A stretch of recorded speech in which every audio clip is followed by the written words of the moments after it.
Mad Movie Mark, another Mad Movie Mark movie review. What, another one? Yes, another review. Thank you for joining me. This is the 1940 John Ford classic, The Grapes of Wrath.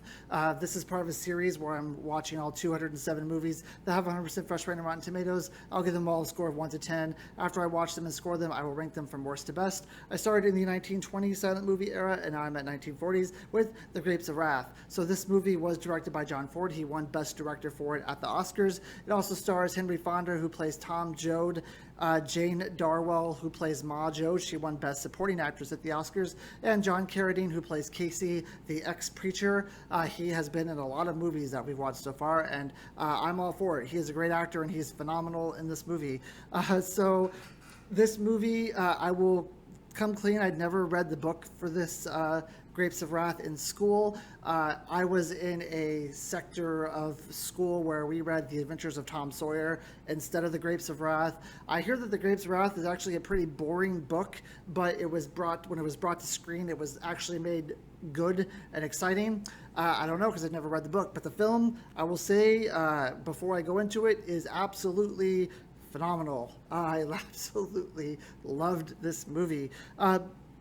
So this movie was also nominated for Best Actor for Henry Fonda, but he lost to James Stewart that year, and I will be doing his movie next, which is The Philadelphia Story. But for this movie, we start out with Tom Joad getting out of jail. He meets the preacher, and he tells the preacher that he was in jail because he killed a guy.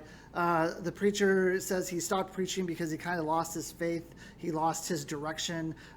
He doesn't know what to believe in anymore, so he didn't feel like he could be a preacher. Tom Joad says he's going to go to his old house, and the preacher decides to go with him because he really has nothing else to do. When he gets to his house, he realizes that it's completely abandoned. He sees another person that he knows in the house, and this person kind of explains to him that everyone's being run off of their property.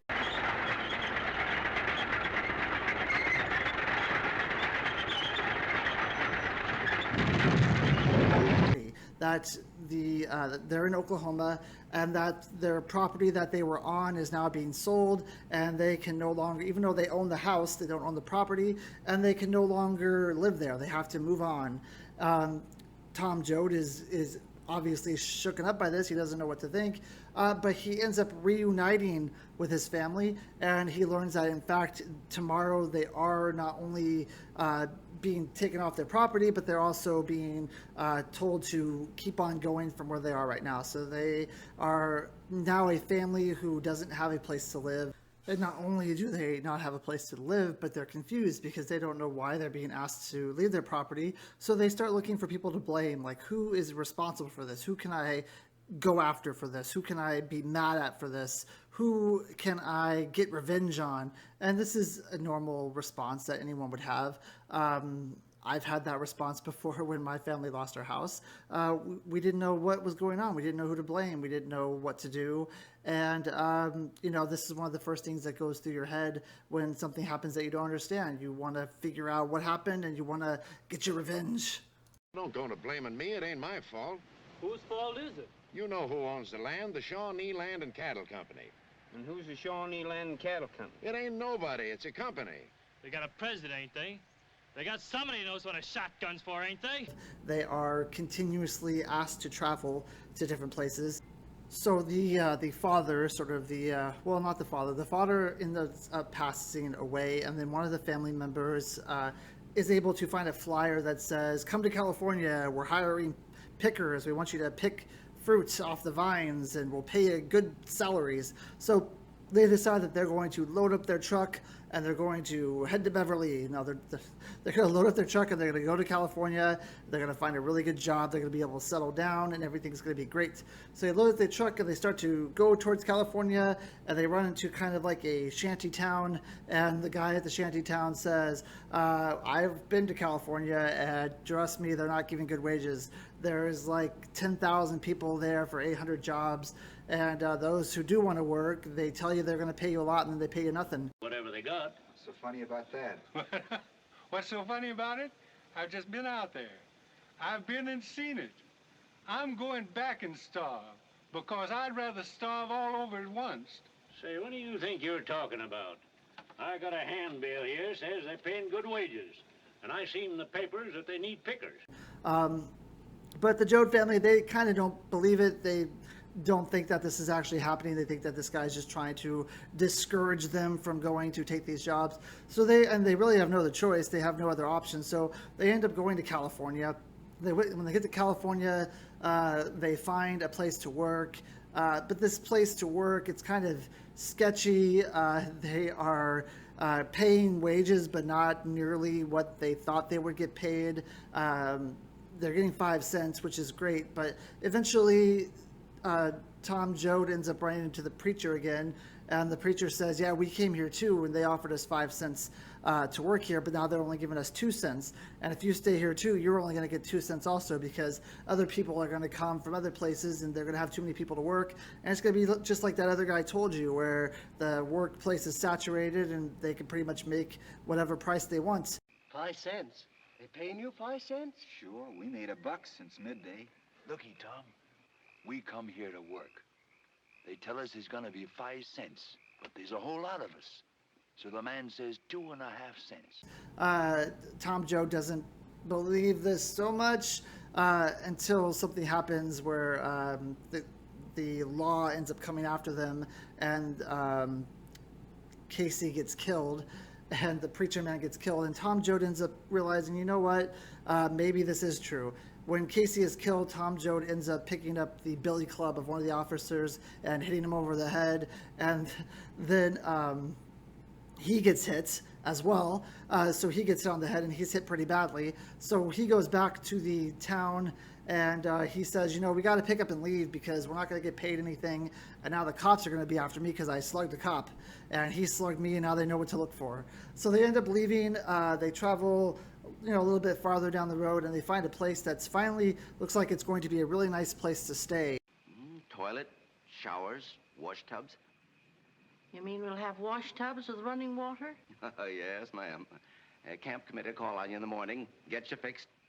It's offering them all the amenities that they would like. It's like a dance hall. It seems like they can finally live this life where they're going to be respectable and they're not going to be begging the whole time, and you know, they can actually have a decent quality of life. So they end up staying there, but the cops are still in pursuit of Tom Joad, and he knows it, and eventually he knows that he has to leave because he's putting his family in danger if he stays.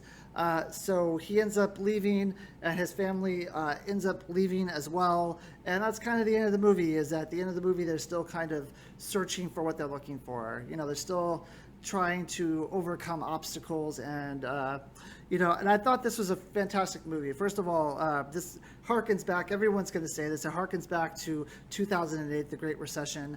I, for one, my family, we had a house that we lived in for 20 years. My parents, I don't know the exact details of what happened, but my parents tried to refinance their home. They ended up signing some sort of upside down loan where each year they had to pay more and more money on property taxes, and it ended up being so much money that they couldn't afford it anymore. So we put our house up for sale. It didn't sell because no houses were sell. So we had to walk away from it. My parents had this house for 20 years. They had to walk away from it. They didn't get any money for it because it went into foreclosure. So we had to start over again. And it was incredibly hard finding a place to live when you were in foreclosure because everyone kind of looked down on you at that time. If you were walking away from your house, people hated you. You know, if you were walking away and you didn't have anything to show for it, everyone hated you. You were the pariah of the town at that point. And we finally did find something, but it only was because we found a really nice person who was able to like trust us and believe that we had the money, which we did. But I can